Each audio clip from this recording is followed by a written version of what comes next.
Hvis man kommer her på skolen de første par uger, så ser man en masse unge mennesker, der går rundt i nogle små grupper og ser sig lidt nervøst om og kigger lidt ned.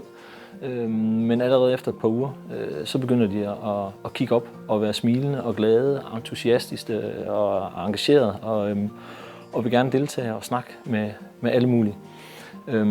Og jeg tror virkelig, det hænger sammen med den der oplevelse af, at nu er jeg et sted, hvor jeg måske i min gamle skole var lidt det sorte får, der skilte sig ud.